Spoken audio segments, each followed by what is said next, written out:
মোৰ ভাইটি নিজৰ ভাইটি মানে কি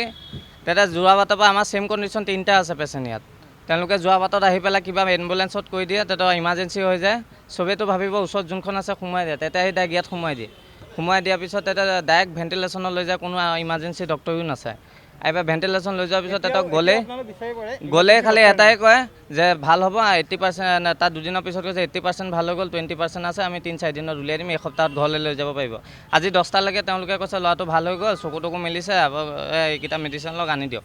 40,000 টকা মেডিচিন দিছে তাৰ এঘণ্টাৰ পিছত কৈছে বোলে ল'ৰাটো ডেড বচাব নোৱাৰিলে আমি অলৰেডি তাতে কৈ আমি সুধিছোঁ যে আপোনালোকে পাৰিবনে নাই কৈছে আমি ৰিক্স লৈ আমি পাৰিম পাৰ ল'ৰাটো এই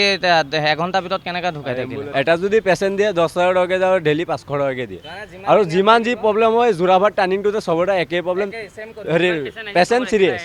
খালি এইটো জেগাতে পেচেণ্ট চিৰিয়াছ আছে চব মানে যোৰাবাটত আহিলে এনেকুৱা প্ৰব্লেম হয় বেলেগৰ পেচেণ্ট মানে এনেকুৱা হয় যোৰাবাটটো আহিলে পেচেণ্ট চিৰিয়াছ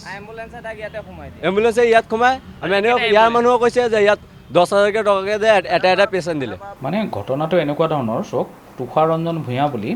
এজন 19 বছৰীয়া RTA ৰুট ট্ৰেফিক এক্সিডেণ্ট হৈ পেলাই আমাৰ তাত ভৰ্তি হৈছিলে তেখেতৰ মূৰত এটা ব্লিড আছিলে আমাৰ ডক্টৰ ঋষিকেশ হাজৰিকাৰ তত্ত্বাৱধানত তেখেতৰ চিকিৎসা চলি আছিলে আজি তেখেতৰ মৃত্যু হৈছে আৰু মৃত্যু হোৱাৰ লগে লগে আমি আমাৰ যিখন থানা দিছপুৰ থানাত আমি ইণ্টিমেশ্যনটো দিছোঁ আৰু থানাৰ পৰা যিহেতু আমাক জনালে যে এইটো কাইলৈ আপোনাৰ পোষ্টমৰ্টম হ'ব আমি তেখেতলোকক জনালোঁ যে আমি কাইলৈহে পোষ্টমৰ্টমটো সম্পন্ন কৰিব কাৰণ সেইটো আমাৰ বিষয় নহয় যিহেতু এইটো আইনগত বিষয় MLC হৈছে মেডিকেল লিগেল কেছ হৈছে নাই এইটো এটা বেছলেছ এলিগেশ্যন আমাৰ এগেইনষ্টত তেখেতলোকে দিছে তেনেকুৱা কথা নহয় আমাৰ ইয়াত পৰ্যাপ্ত পৰিমাণৰ চিকিৎসক আছে আৰু চিকিৎসকে তেখেতক খুব সুন্দৰভাৱে চোৱা চিতা কৰি আছে তেখেত ডক্টৰ ঋষিকেশ হাজৰিকা ছাৰৰ আণ্ডাৰত ইয়াত ভৰ্তি হৈ আছিল সেইটো একদম মিছা কথা চাওক আপুনি এতিয়া এম্বুলেঞ্চতেতো পেচেণ্ট আহিব নহয় আপোনাৰতো আৰু হেৰিয়াত আপুনি পেচেণ্ট এজন উঠাই আনিব নোৱাৰে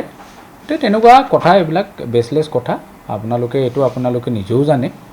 গতিকে সেইটোৰ ওপৰত মই একো ক'বলগীয়া নাই তেনেকুৱা একো হোৱা নাই সেইবিলাক তেখেতলোকে আপুনিও জানে যে মানুহ এজনৰ যেতিয়া মৃত্যু হয় তেতিয়ালৈকে অভিযোগ প্ৰতি অভিযোগটো সদায় থাকে দুই পক্ষৰ পৰা থাকে তেখেতলোকৰ নিজৰ প্ৰিয় মানুহ এজনৰ আজি দেহাৱসান হৈছে তো তেখেতলোকক বস্তুটো সহজে মানি ল'ব পৰা নাই তেখেতলোকে প্ৰতি অভিযোগ দিয়াটো মই ভাবোঁ এইটো কোনো অস্বাভাৱিক কথা নহয় কিন্তু আমাৰ ফালৰ পৰা মই এইটো পুনৰবাৰ আপোনাক ক'ব বিচাৰিছোঁ যে ট্ৰিটমেণ্টৰ কোনো ত্ৰুটি হোৱা নাই আমাক সেই কথাটো আমাৰ ডক্টৰসকলে জানিব দিছে আৰু মেডিচিনৰ পৰা ধৰি সকলোখিনি তেখেতক দিয়া গৈছে